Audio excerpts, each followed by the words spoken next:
From the Advocate magazine in partnership with GLAAD, this is LGBTQ&A.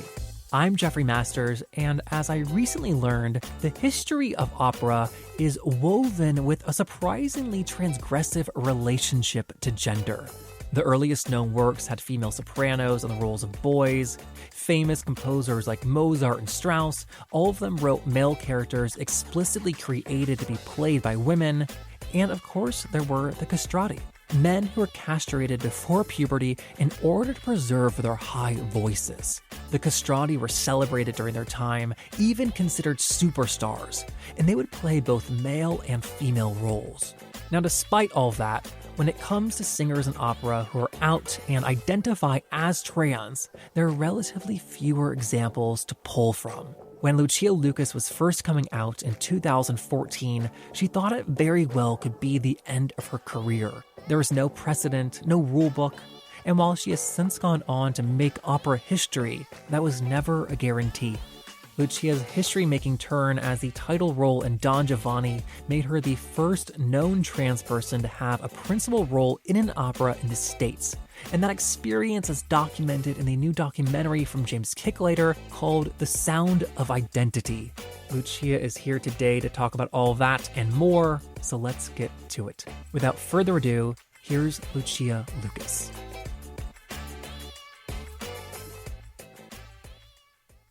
To begin with, I want to go back to when you were first coming out. Was there any precedent or other openly trans opera singers that you could look at to see how being out might potentially affect your career? No, actually. This has sort of been a rule book that I've written myself over the last 5-6 years, because there wasn't. There were some professional singers who previously had careers who then transitioned. So there was a little bit of an idea what might happen with my voice, which is not much. And there was a little bit of an idea about how the business might treat somebody who is trans. Like, there are examples of it, but nobody who was on the stage performing. It was just sort of, how does this all work? So I had to decide how I was going to handle each individual thing, and hopefully it was in a good way. Oh, and so in essence, to use your word, you're like writing the rule book for every trans person who will follow you. I mean, it's my rule book for me. But I do hope that if I'm doing my best, that at least administration and different opera houses can see that it's possible that this private thing, this very specific to somebody, can exist only in their personal life, and it doesn't need to exist on stage.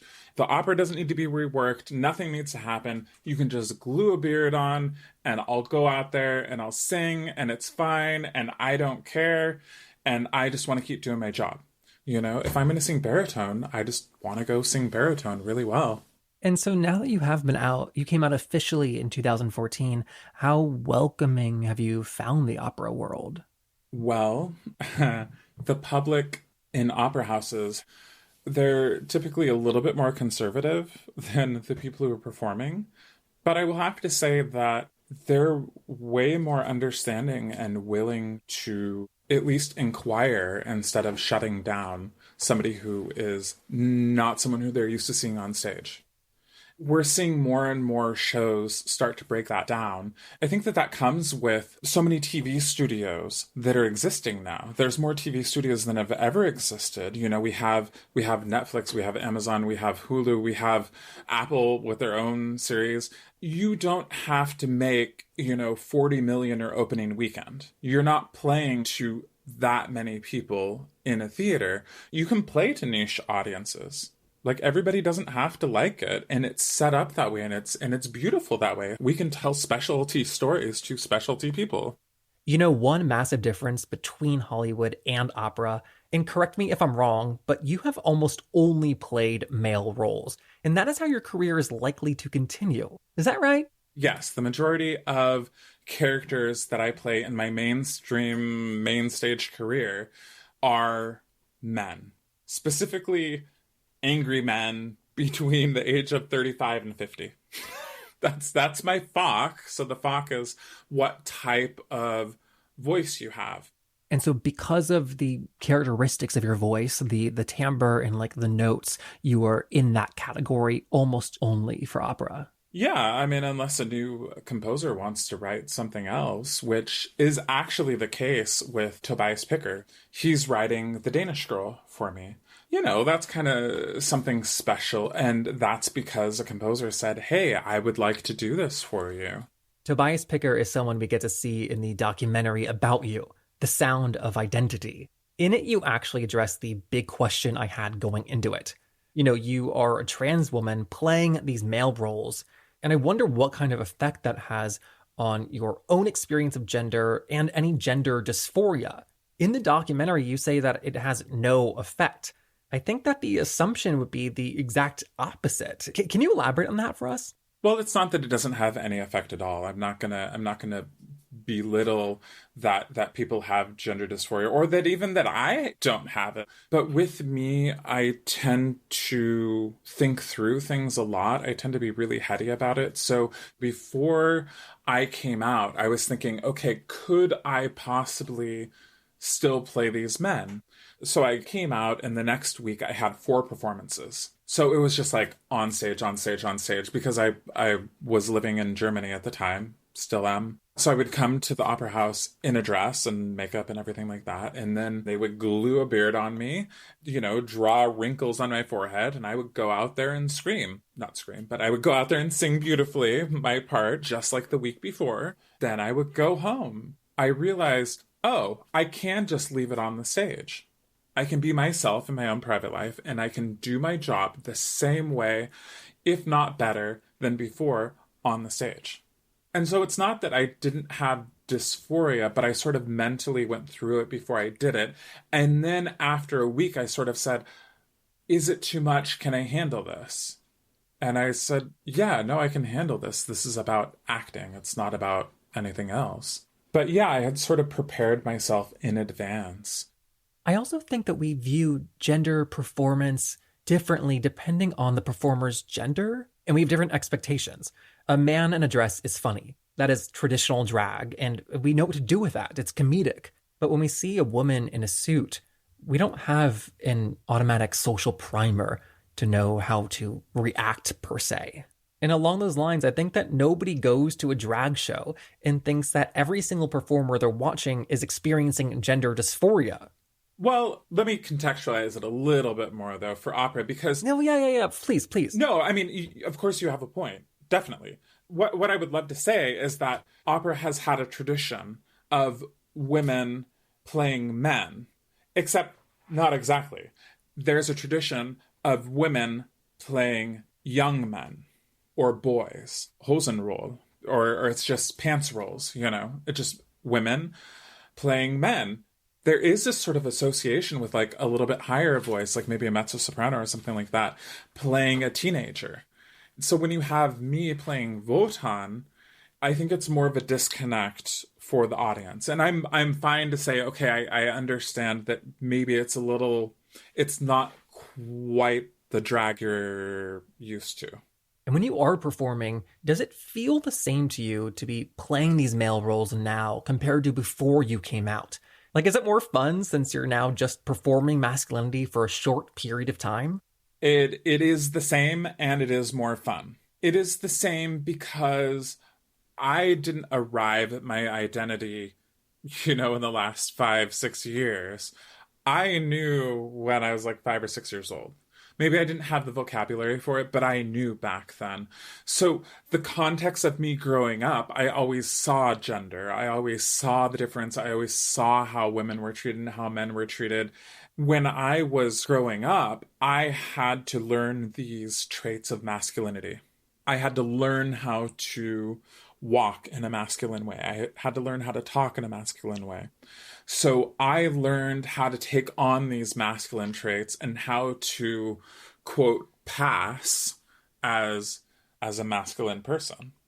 So once I came out, it wasn't like I learned how to be feminine. I just sort of like shook off all of these fake gestures that I had that were this sort of like exoskeleton that was like protecting me from the cruel world. And so when I go back on stage, it's like I know how to do all of these movements. I learned them a long time ago. They served me well for protection, going into high school and into college, but I just use them for the stage now. And I have to say that if you have been in sort of this life or death situation, like being able to protect yourself situation, you've learned these gestures really, really well. If you've learned how to be masculine so that you don't get picked on for being too femme, like you've learned them very, very well. And now I pay my rent with it. And so going off of that, what do you think that helps you bring to these male roles that a guy playing them might not have? Well, I think whenever I play a father character, there's definitely a little bit of mother in every father character that I play. I don't worry about showing the caring side of a father, which I think is difficult, especially in opera when you have, some sort of one-dimensional character father type figure. On the other side of things, when I'm playing some character like Ford in Falstaff, I can make this guy as nasty as possible and as hyper masculine as possible because it doesn't have anything to do with me. I'm never going to say, oh, well, I don't think my character would do that. If a director wants to go like really hard into hyper masculinity, like, sure, let's do it. I have a keen eye for that. And I don't worry about that reflecting on me. It has nothing to do with me. That also, in a way, answers the question that I had earlier about gender dysphoria. You and your body, it's a performance, and it is your job to play these roles. Absolutely. And I'm not saying that everybody has to be there and that everybody's going to get there. But if your job is to do something that is against your own personal identity, see if you can detach it from there. You might be able to do your job even better. And it sounds like, too, that you have this tremendous voice. It blows me away every time I hear it. And this is kind of like the only outlet in order to perform. To perform as much as you want is to play these male roles, right? Yeah, I mean, as far as being able to pay my rent with it, yes. I mean, I'm a big fan of, or I'm a big advocate of, if you're not getting the performance experience that you want or need, make it happen. Make your own experiences, even if it means performing in a tiny little theater for 10 people. Go do that. Do that. It's important. But yes, if I want to pay my rent by performing on stage, I need to do it for a significant crowd, which means singing in opera houses, which means singing my traditional Fach. And speaking of your Fach, your voice, something I've always wondered is if your voice and your vocal cords are genetically predisposed to singing opera, or is it something that anyone can learn to do? Well, there's a genetic component, of course. How big your parents are is going to affect that. There's also learned parts. I swam from 5 years old until college. That's something that was not necessarily genetic, but it's very, very important to be able to breathe and breathe deeply. And so that's something that was trained. I trained how to breathe through swimming. And also I played French horn. So those were two things that were learned. But then on the other side of things, both my parents are very tall. And both my parents have big rib cages. That's a genetic component to it. Okay, so those are your genetic advantages for why you're able to do this. But what about me? What about everyone else? Do I think that anybody can sing? Yes. Do I think that anybody can sing at a very high level? Yes. But can you pick the Fach? No. I think that there are certain things, specifically the way the bones in your face are shaped, along with your vocal cords and whatever hormones are splashed with, that will affect your sound. And those aren't things that you really can control. But I think that anybody can sing. I really do. I don't think that one teacher is right for everybody. I think that people find people who speak to them and can teach them in the right way to discover what their most authentic voice is. So, if you're trying to sing soprano and you're an alt, you're only going to get so far. You need to figure out where your voice sits comfortably. And I think that there's a lot of genetics that determine that. How much do you have to work to keep it up now at your level? Are you singing every day? I mean, I sing every day because I work almost every day, or I'm studying for a new role or something like that. I had 7 hours of rehearsal today. I had to take about a year or so to find my core technique, and I found that back in California a long, long time ago before I went to grad school. And I worked really, really hard for like 6 months to a year, and I found out what my sort of core sound was. And once I refined that, then it was like I could go to different teachers and I could get better. But if you heard my voice 20 years ago and you heard it now, you would still say, yes, that is the same voice. Clearly, my voice is better now than it was 20 years ago, but it's still the same voice. Whereas I think that there are singers, that have changed. And all voices do change as we get older, or at least that's what I've always heard. Is that not the case? Well, that's sort of a tricky question with me specifically. When people talk about baritones and basses specifically, they say that somewhere between 35 and 50, the larynx, it's cartilage and it gets harder. So the timbre of the voice changes a little bit. So they say that, older baritones and basses, that their voices are like wine and it gets better with age, or it gets more velvety, or you can push harder on it or whatever. But that has a lot to do with hormones. And since I've decided to take the Fountain of Youth elixir, I don't know exactly how that's going to affect that. So, we see. But I've been singing the same way for a long time, and I plan to keep singing this way. So I don't know necessarily that my larynx is going to calcify or something like that, like many other baritones have. We'll see. Who knows? I'm just going to keep trying to sing well. Is that something you think about a lot? Oh, no, not at all. If I lose my voice and I want to stay in the business, then I'll stay in the business. So, I'll conduct or I'll do something else. But right now, I'm trying to treat my voice well, and I'm trying to stay in it.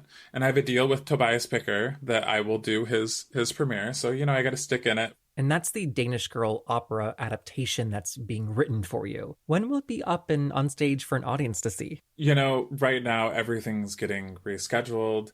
Don't really want to talk about it. But basically, everything's been thrown up in the air. But you are still working, which is incredibly impressive. Well, yeah, I mean, that's because I'm in Europe, and in the US, like, I guess there are certain performances going on. Like, I have a friend who just did like a drive-in opera. And so there are sorts of ways that people are trying to find a way forward with their art. But I think in Europe, there's more happening. Like in Germany, there's 80 plus theaters that have full-time ensembles. Whether they're working or not, they're collecting a paycheck. So the thing is in the US, if you say, okay, well, you can only play to 20% capacity of your house, well, then they say, well, then how are you going to make money? But in Europe, if you say you can only play to 20% capacity, they say, okay, well, we're paying everybody anyway. Why don't we just do that? So that's what's happening. Is people are trying to go forward. Like, yeah, okay, we need masks when we're off stage, and we have to do these, and like we have to stage operas in a very specific way so that people are far apart and whatever. But people are trying to find a way forward because people are being paid anyway. If we're talking about trying to make money, it's like, okay, well, if we do the show, we lose less money, Whereas an American company, they can say, all right, we're just gonna take a timeout right now. We're going to take all the stuff that we're going to plan. We're going to wait for this to clear out. And then, we'll do what we're going to do.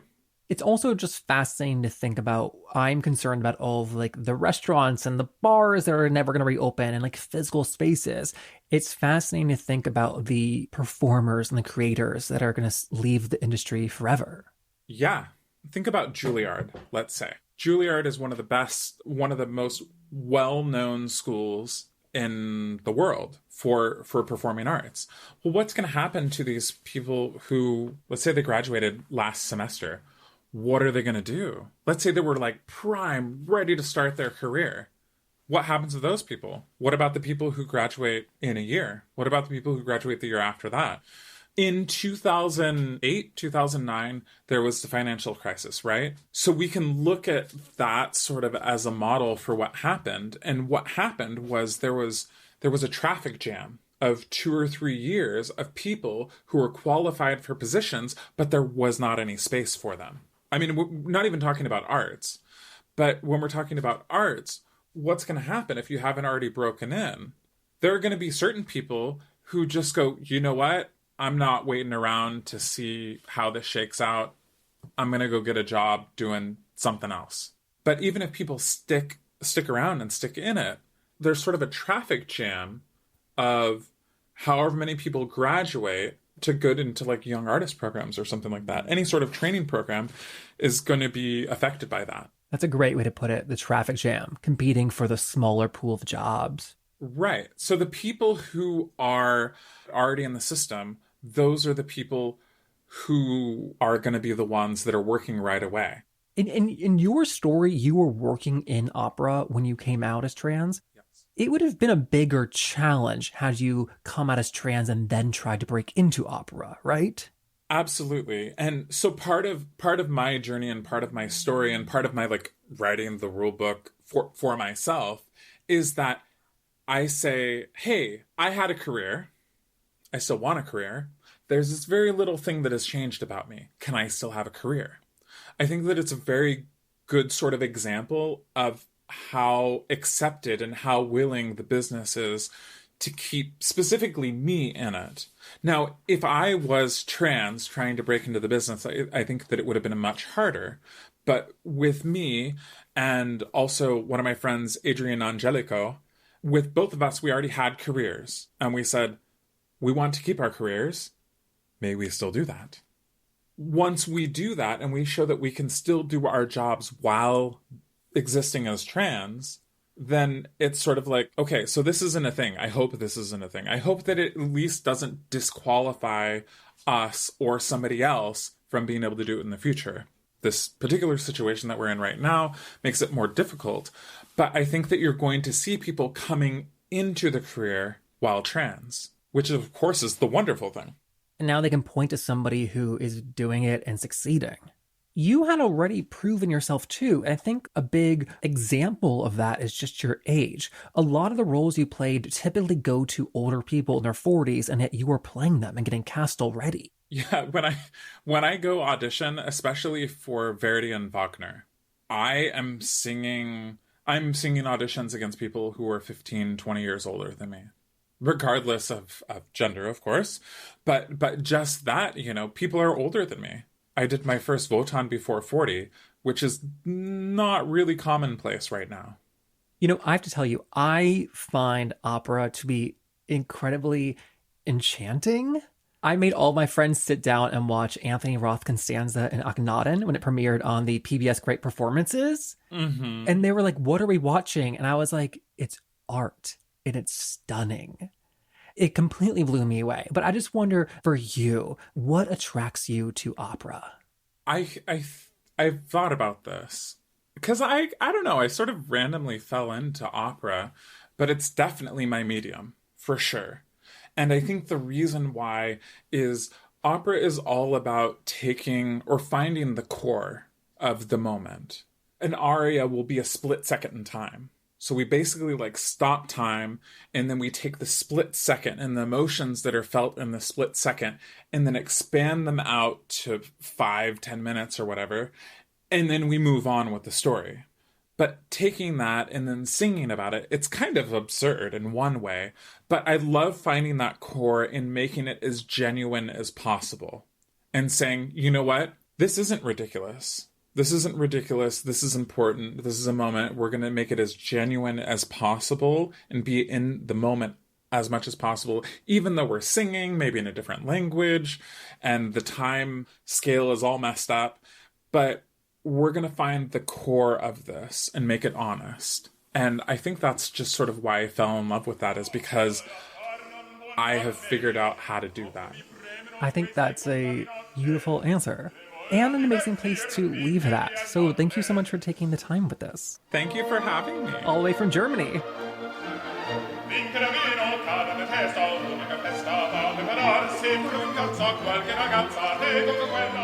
And that was Lucia Lucas. You can find out more about Lucia and the documentary she's a part of at their website. That's thesoundofidentity.com. Now, last week we launched our annual listener survey. I really do want to hear from you.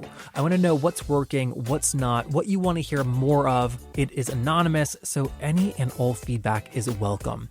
There is a link in the show notes here, as well as all across our social media channels. We're on Twitter and Instagram at LGBTQpod. I'm on there at JeffMasters1. Thank you, as always, for helping us to spread the word about our new episodes. Things like that really do make a massive difference. So thank you.